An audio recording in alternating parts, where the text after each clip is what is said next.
Selamat pagi, selamat siang, selamat sore, dan selamat malam. Tergantung kapan Anda menonton acara ini. Selamat datang di Mojok Mentok, sebuah acara yang akan merangkum berita yang terjadi selama sepekan terakhir.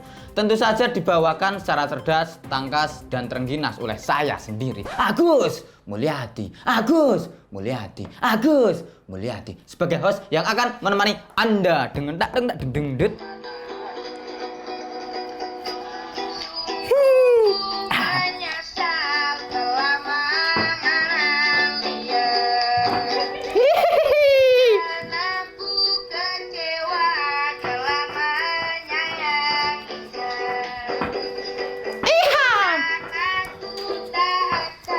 Mengulang kedua kalinya. Pangroknya mana pangroknya?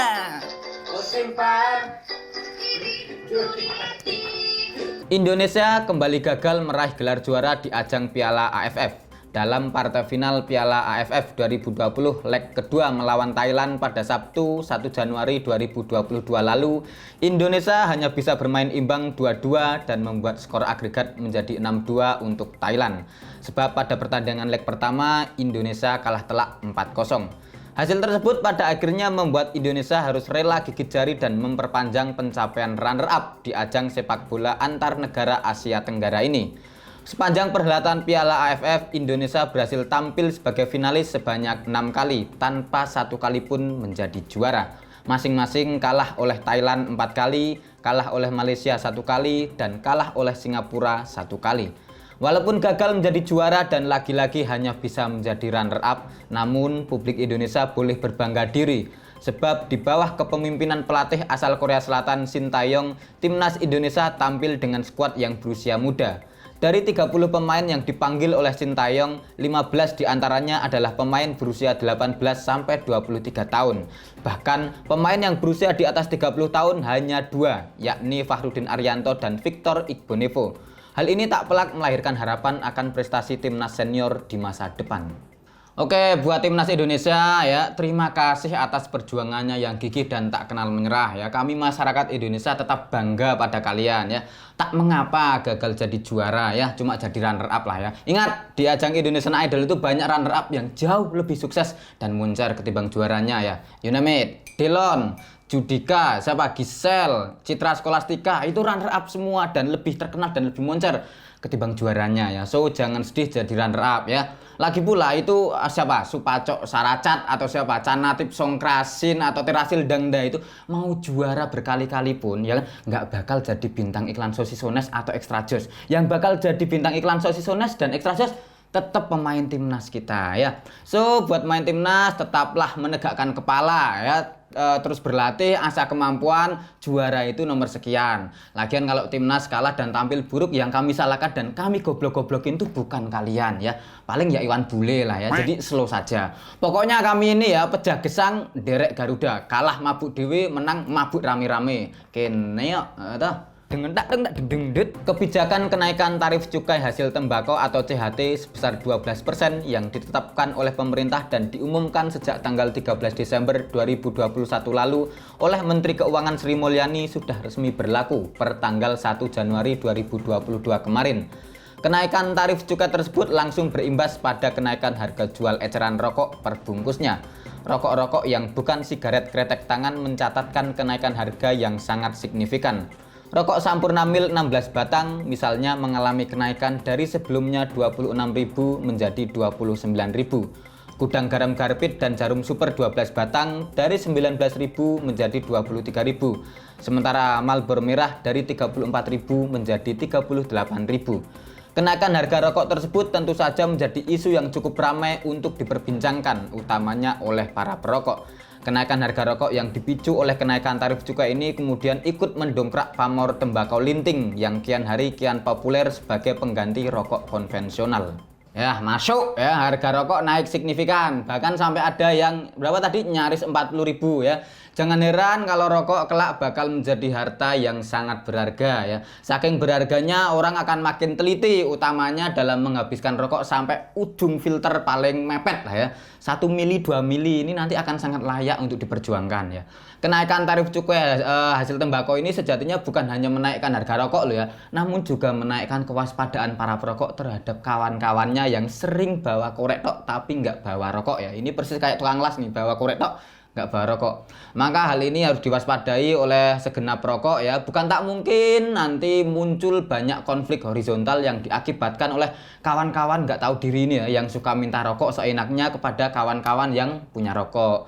Bayangkan kalau curankor alias pencurian korek saja sudah cukup mampu menghadirkan konflik, apalagi kalau ditambah dengan curanrok alias pencurian rokok ya. Dalam kondisi seperti inilah ya, loyalitas, kolektivitas, dan kesetiakawanan para perokok ini diuji ya. Mampukah mereka bertahan? Temukan jawabannya di Mojok Mentok edisi berikutnya. Maraknya aksi kejahatan jalanan kelitih beberapa waktu terakhir membuat masyarakat di Yogyakarta semakin resah. Puncaknya adalah ketika terjadi 2 aksi kelitih yang kebetulan sama-sama berlokasi di bilangan Jalan Kaliurang, Sleman. 2 aksi yang terjadi dalam rentang waktu yang tak lama dengan lokasi yang berdekatan itu tak butuh waktu lama untuk viral. Di Twitter, netizen kompak menaikkan tagar Jogja darurat kelitih, Yogyakarta tidak aman, perangi kelitih, dan aneka tagar-tagar lainnya sebagai bentuk perlawanan dan keresahan mereka terhadap kejahatan jalanan ini. Naiknya tagar-tagar tersebut kemudian membuat para pejabat daerah dan kepolisian langsung bereaksi. Forum Koordinasi Pimpinan Daerah di Sleman, Bantul, dan juga Kota Yogyakarta bahkan langsung menggelar rapat untuk membahas isu kelitih yang semakin membesar ini. Kabid Humas Polda DIY Kombes Yulianto kepada wartawan menegaskan bahwa seiring dengan meningkatnya isu kelitih ini, jajarannya akan meningkatkan patroli dan razia malam serta memperbanyak kehadiran petugas di jalanan.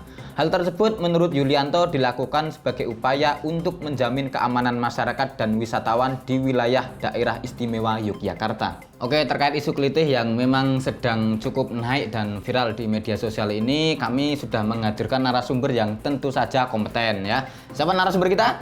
Ya, tentu saja Mas Prayit. Jadi Mas Prayit ini adalah mantan pelaku karena sekarang sudah tobat dunia perkelitian di Negara Kesatuan Yanto Aquarium. Kita akan tanya-tanya ya dengan Mas Prayit ini. Halo, selamat pagi, selamat sore, selamat siang, selamat malam Mas Prayit.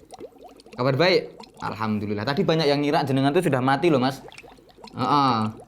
Jenengan kan terlibat kelitih, ya kan? Nah itu saya lihat di punggungnya itu bekas bacokan tuh. Merah, dan kendel banget Mas. Mas, ya tadi kan sudah dengar soal kelitih yang sedang marak di Jogja ini Mas ya. Apalagi puncaknya ketika pas ada kasus kelitih di underpass Jakal itu sama yang di Jakal KM atas itu. Nah kalau menurut Mas Prayit nih sebagai salah satu mantan pelaku kan? Ya mantan pelaku sudah tobat sekarang. Oke, kapan terakhir kelitih? Oh 2 hari yang lalu. Oh bajingan. Oke, kita akan nanya-nanya nih Mas soal kelitih. Kalau di Negara Kesatuan Yanto Aquarium itu kelitih itu apakah juga bermula dari pelajar yang tidak punya ruang untuk berekspresi Mas? Iya. Oh sama berarti ya, karena tidak ada ruang untuk menunjukkan eksistensi diri gitu. Jadi anak-anak cupang itu pada ngelitih gitu.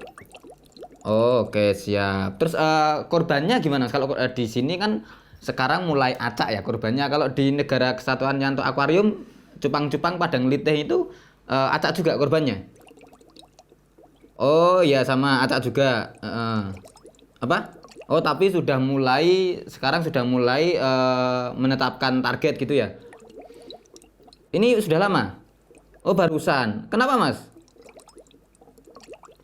Oh soalnya kalau salah sasaran malah jadi berapi sendiri gitu. Oh jenengan contohnya. Oh iya, jenengan kemarin ngelitih korbannya acak. Ternyata korbannya bawal sama lele. Oh goblok nek ngono. Makanya sekarang carinya yang ikan-ikan yang lebih kecil gitu ya. Oke siap. Kalau ngelitih kan yang lain biasanya pakai gear, pakai celurit. Kalau cupang itu pakai apa Mas? Oh pakai mata pancing. Oh siap, mantep mantep. Itu dapatnya dari? Oh jadi beli. Siapa yang jual? Emang ada mata pancing gitu kan? Di mata pancing kan biasanya manusia yang bikin. Oh, dari para lele yang kebetulan kena pancing tapi kebetulan mata pancingnya lepas gitu yuk dijual gitu. Oke, siap-siap. Wah, informasi yang menarik gitu, Mas. Heeh. Ada apa ya, mekanisme penyelesaian gitu nggak? Oh, difasilitasi ruang untuk apa sparring partner gitu ya, sparring biar anak-anak bisa berkelahi dan tidak bermain di jalanan gitu ya.